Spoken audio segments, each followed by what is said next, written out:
Hey everyone, so this is part 4 of how to train and program for the planche. Today's topic is progressions. That's a crucial topic to discuss. We already talked about technique, hand placement, wrist position, injuries, prerequisites and exercises, and this is the progressions. If we were talking about the squat, the bench press, etc., we wouldn't have this conversation. The progression is via increase in weight.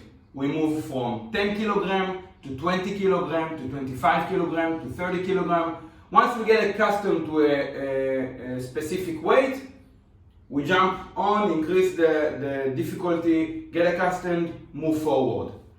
Well, in the bodyweight realm is not as simple, but we need to take that principle and implement it into our bodyweight training. So, doing a variation, which is the weight, getting accustomed to it by building more volume or just relative ease, and then moving forward, getting accustomed, and so forth. The jumps in variation, and this is the problem, the jumps in variation in bodyweight training is often severe. In planche specifically, it is SO. The jump between the tuck to the advance to the whatever is, if I were to describe in weights, it's like 20 kilogram. That's a big jump. So today I will answer what are my best progressions to move from to that I find optimal with my training and all of my students that achieve the planche. So let's take a beginner, say he has the prerequisites down good. He will start now with planche training. Depending on his weight distribution, overall body weight, the wingspan, yada yada yada, he will maybe be able to start from tuck planche from the get-go or from the pseudo planche. If you don't have 10-second tuck planche when you start planche training, you should start with the pseudo planche. Let's do the pseudo planche. It should look like the planche, but with the feet on the floor. All technique is applied the same. Good, you get accustomed to that, you move forward. What's next? The tuck planche.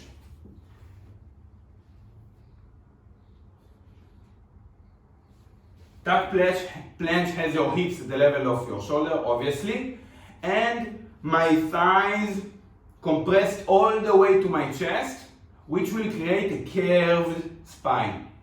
From there, I move into flat back planche or flat back tuck planche, which is just from the tuck position, I extend my lower back. This will pull the knees slightly backward. Notice that I have to lean forward more in order to counterbalance that, hence the difficulty. So, from the tuck planche, flat back. Great. You get accustomed to the flat back, and I move into frog advanced planche or frog advanced tuck planche, which is pulling my knees backwards and outwards, clearing the knees from my forearm. It will not touch the forearms at all or the upper arm. And notice again how my shoulders has to lean more forward from the tuck to the flat back to the frog advance. Notice incrementally the jumps in difficulty. So, tuck,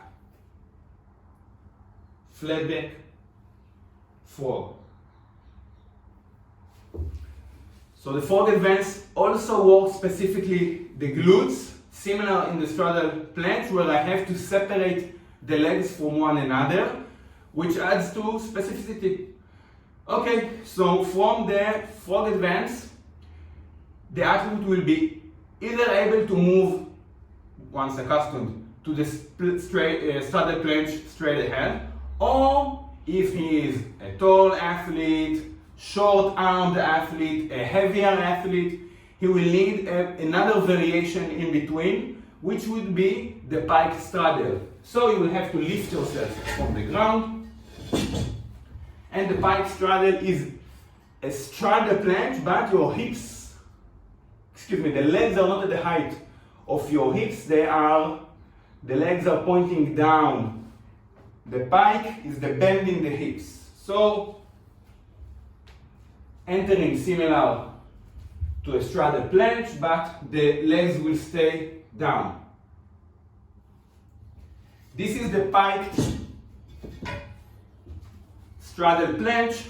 If you need that variation in between the frog to the straddle, insert that variation in between, it should work well.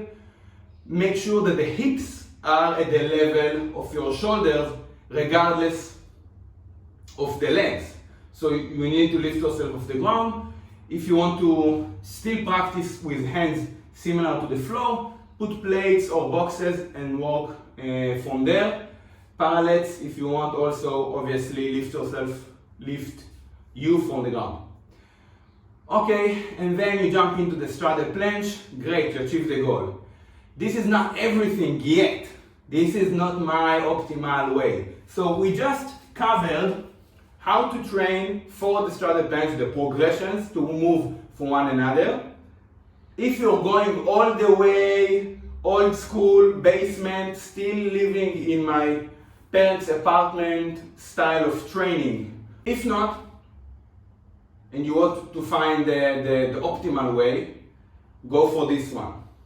Build a solid tuck planche, move on to a solid flat back, and once you do, start working the straddle planche with assistance.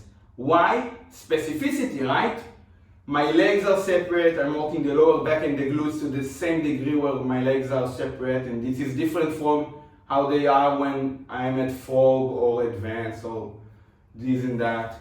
The angle of the arm is with straddle planche with assistance is the exact angle of the arm in the straddle planche without assistance. So I'm strengthening the shoulder in that specific angle and the wrist and so on. So it is more specific, it will lead to faster results.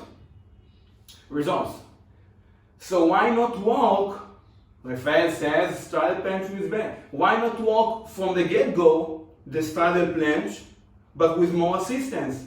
And this is the problem, okay? And everything has been written in blood, and in our case, more so injuries or plateaus.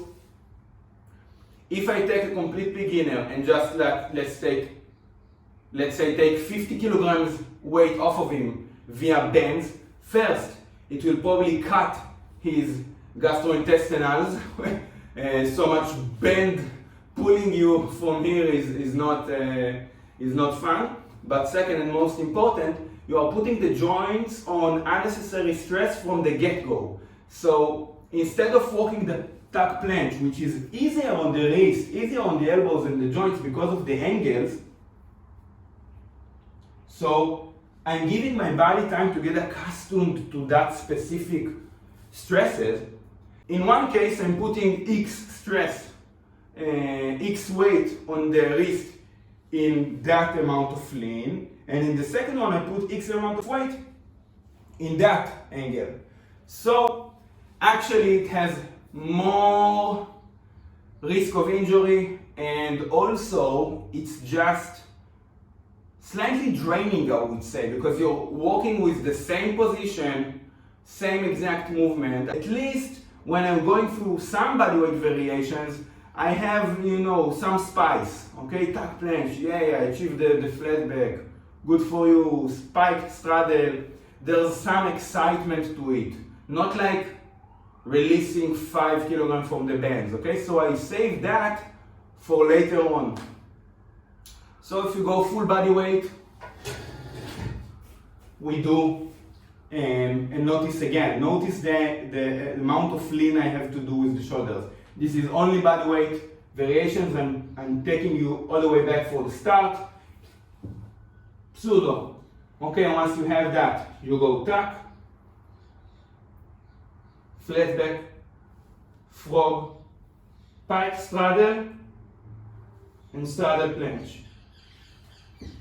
The shoulder has to lean slightly more forward each progression that I'm moving on to. And if you want my route,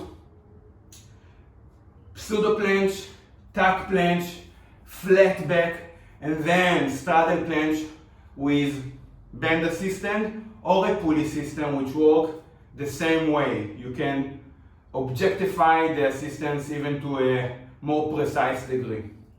So these are the progressions for today, and I hope you will take that and implement that into your planche practice. Please let me know how your planche training goes. Where variation are you currently standing at? Comment down in the comment section below what variation you are currently practicing in the planche. See you in the next video.